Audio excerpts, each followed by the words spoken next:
welcome to my very first mid-month update. So this is something new I'm trying out here on the channel, so I could talk about the books I've been reading, how the TBR is going, what I'm picking up next, videos, collabs, that kind of thing. And if it's too redundant with the wrap-up, then I guess you all can let me know. So the first thing I think I'm going to discuss here are live shows. I was involved in a wonderful one this last Saturday over on Philip Chase's channel with Janny Wurts, the author of To Ride Hell's Chasm, and Blaise, Under the Radar SFF Books podcast. And so this book, this standalone, actually was the first book I finished in the month of June, and I absolutely loved this book. It was such a pleasure to talk about this book over on Philip's channel with Janny and Philip and Blaise. We had an amazing discussion. The first 40 minutes, I think, are spoiler-free, so please check it out because Janny, she has so much energy, so much wisdom. She is so brilliant, so talented. She did the cover art to this book, which is absolutely stunning. And this is a fantastic fantasy standalone. Now, the writing style, it was a bit of an adjustment for me because the prose is very, very rich. So if you're more into modern fantasy writing, this might be an adjustment for you, but I think it is so worthwhile. I think what she accomplishes in one standalone, what I've been saying is what she accomplishes in one standalone, I think takes many other authors a full series to accomplish. The way she was able to raise the stakes in this world, the world building, the character work, the theme of racism and how sensitively she handled that, I just thought was incredible. I had such a great time on that discussion. Janny just was she was so wise and so fascinating to listen to. She offered so much wisdom. She talked about life experiences that affected her writing, that informed her decision making when it comes to writing certain character arcs or PTSD, her equestrian knowledge, as there are horses in this book, and that plays a big role in this book, in this story, and just so many other things. So please check out that live show. Philip did a fantastic job hosting it. I know he's fairly new at live shows as I am, but he did a wonderful job. And Blaise also had some fantastic insights as well. So it was just such a wonderful experience and honor to be part of that.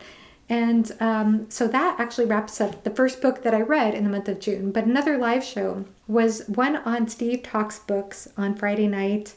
And this was Friday Conversations on his channel, along with Yolene from Yolene Reads and my new friend Theo from Rekindled Reader. Had a fantastic time just having a very informal, free flow discussion with those three. I really love those kinds of discussions. And one other live show to mention, I had one here on my channel that happened on Tuesday night with Overly Average Ben, and that was on Red Country, and it was fantastic.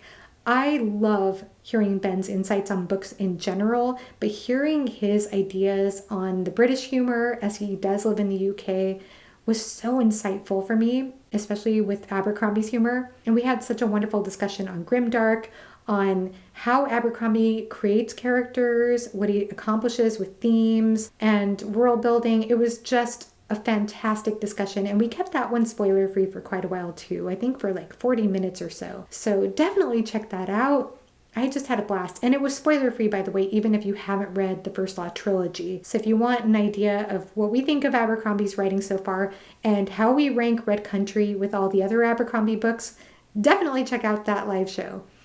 So moving on from there, I'll talk about some other books I read in the month of June, at least so far. So another book I finished earlier this month is Fight Club, and unfortunately, I did not resonate with this book.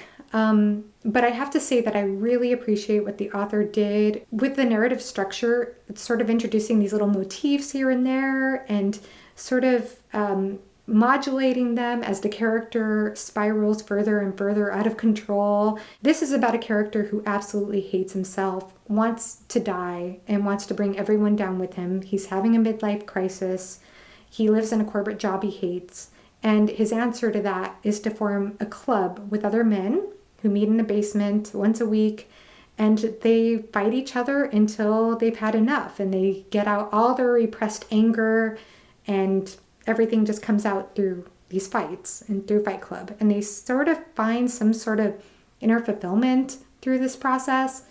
until it's not enough and it becomes almost like a drug in itself. This character is also an insomniac. He goes to support groups. There's a lot to it. There are also some interesting anti-capitalist themes. And there's also a sense or idea that you project God onto your father figure, but if your father, in this case, was neglectful or absent, then that might get projected onto your boss or onto corporate America.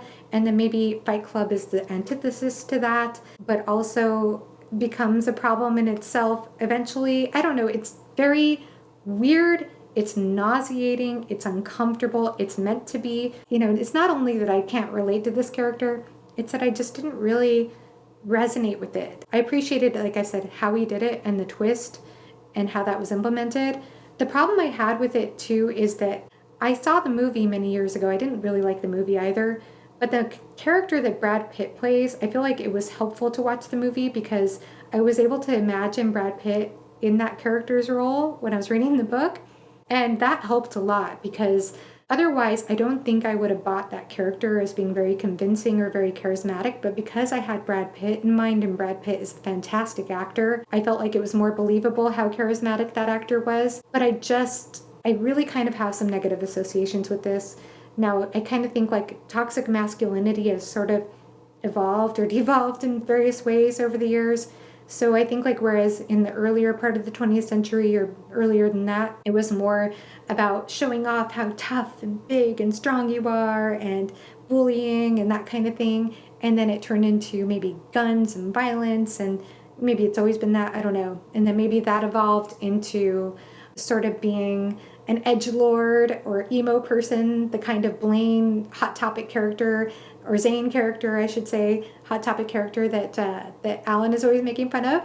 And then we have this late sort of 90s, early 2000s type of masculinity that's about like having no human dignity whatsoever, and that being sort of the cool, edgy thing is you can't bring me down because I'm already down so far. How much further can you bring me down? That's what this book is like. And if you've ever listened to the band Limp Bizkit, that is kind of like the association I have with this book, which is funny because he mentions Limp Bizkit at the end of the book. And if you don't even know what that band is, look up how they came up with the name Limp Bizkit, and that'll tell you enough. But anyway, I just didn't resonate with it, and it did make me feel very grossed out. So I guess the author accomplished what he wanted to accomplish, but I didn't exactly have the most enjoyable experience with this book. And yet I still think he did a good job, like I said, writing out the story he intended to write. So there's that. I can understand if people do like it, why they might like it, just not for me personally. And another story, because I was dealing with, by the way, some neck strain this month, I did listen to a lot of audiobooks, and I listened to Beautiful World, Where Are You by Sally Rooney. This book took me out of an audiobook slump.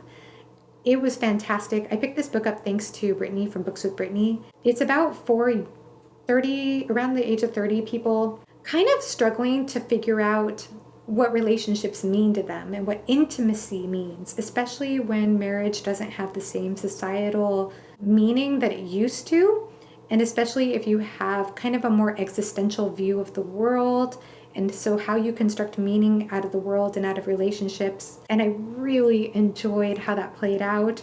There were these email exchanges between two of the female characters, Eileen and Alice, and it takes on a more meta role at times because Alice is a writer. She's a contemporary fiction writer, and there's a part where she talks about how in order to enjoy contemporary fiction stories, you have to suppress the truths of the world, like the harsh realities of the world, in order to bring your mind to focus on these characters having relationships with one another. And I loved that. I loved how she did that, because that's obviously what you're doing when you read a book like this. So it was kind of self-aware in that sense, and I really enjoyed that. And I enjoyed some of the commentary on beauty and afterlife and God, religion. It was really well done, and I was fascinated by these characters. And what's interesting is that even though I just said I couldn't relate or resonate with Fight Club, even though that was the case with Fight Club, I really didn't relate with any of these characters. I didn't feel like I saw myself in any of these characters, and yet I was fascinated by them. I enjoyed their stories. I enjoyed learning about them. It was just a great light read for me. Again, it pulled me out of an audiobook slump. I was thoroughly entertained. really great, refreshing read for me, something different than I normally pick up, and I would recommend it if you like contemporary fiction and you like audiobooks. And that brings me to the present, and right now I am reading Assassin's Quest by Robin Hobb. I'm not terribly far along in this, and it'll probably take me the rest of the month, so I hope I have more to report for a wrap-up, but I'm really enjoying it so far. It does have a lot of recap of previous books in the first 100 pages. I don't mind when authors do that. I actually really appreciate it, but at the same time, there are some interesting developments that happen right away, so we'll see where this goes. And so I'm really enjoying that. And aside from that, I'm actually listening to the audiobook of Boy's Life, which is a very popular book. And I was trying to figure out if it's fantasy. I think I would categorize it more as historical fiction meets supernatural, I guess. And it takes place in the 1960s in the South. We follow a very young boy named Corey, and it really does bring forth that sort of nostalgic young boy life, a sense of adventure that was present at a time when people could ride their bikes out for hours and hours till it got dark and nobody cared. I was actually part of that generation in a way, even though I didn't live in the 60s. I was able to ride my bike until it got dark without much concern. I know that's not the case for kids nowadays, but it's very interesting just seeing the perspective of this boy's life and the meaning he makes out of some very strange and sort of twisted and dark things that happen. I'm not far along in that book or audiobook right now, but it's interesting. I wouldn't say I'm totally gripped yet, but I understand there's a very emotional ending, so we'll see what happens there.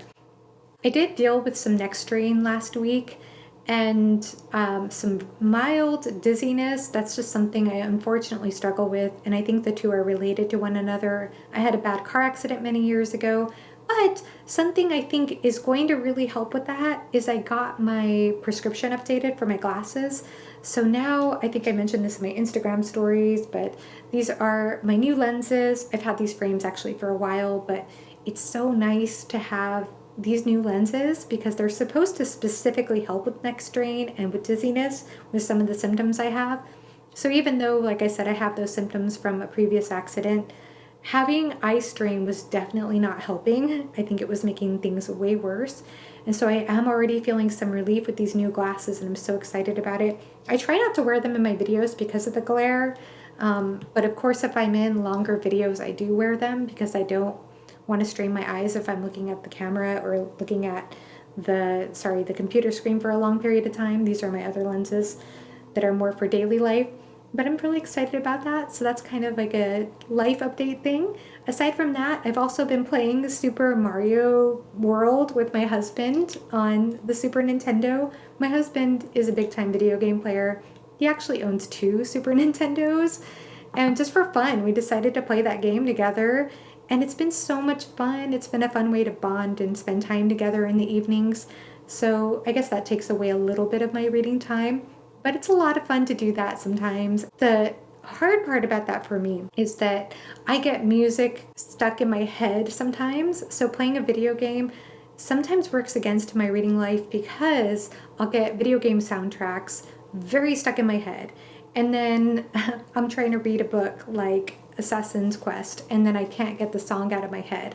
So what I've had to do actually is resort to listening to some soundtrack music. So actually I pulled up Mike's song or soundtrack recommendations for reading, and I've been listening to one of those while reading Assassin's Quest, and it's really been helping. It's been helping me sort of tune out the video game soundtrack music I have in my head, because Super Mario World, it doesn't go well with Assassin's Quest, and this sort of music I'm listening to has been really helping me kind of enjoy the sort of scenic views and things like that that's happening in Assassin's Quest so far. So that's been cool. So I guess that's all I have to report for now. Let me know what you think of this type of video, or if you think it's too redundant. I guess I could also see just by the comments and views and that kind of thing, but I'd love to hear from you. I am going to be out of town the first week of July, so I might not be posting as many videos around that time, but I am looking forward to catching up on thoughts with Assassin's Quest and Boy's Life, and let's see if I get anything else read in the month of June. Thank you so much for watching. If you made it this far and you just want to let me know you're here, maybe leave a glasses emoji. or just say hi if you want to say hi. And let me know what you've been reading and how your month is going so far. Thank you so much for watching, and have a great rest of your day. Bye.